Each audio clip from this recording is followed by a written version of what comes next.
Yan na guys, tinitimplahan na ang chicken tocino. Mamarinate siya. Ayan. Ang bango. Ang bango. Hindi pa siya, paminta pa lang, taka.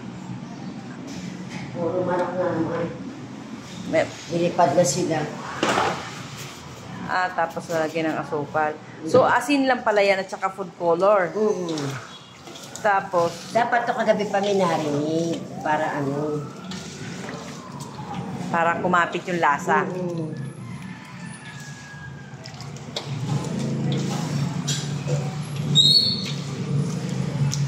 Ano kaya ulamin niyo bukas? Meron kaya dito.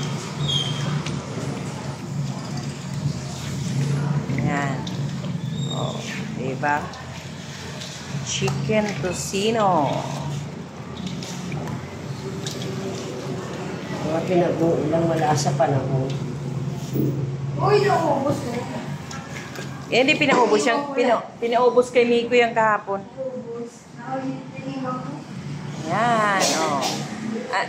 Ganyan lang po yan siya. Isisit aside lang yan, guys. Parang nilamas lang siya para yung panimpla niya ay ma-mix sa lahat ng ng part ng chicken.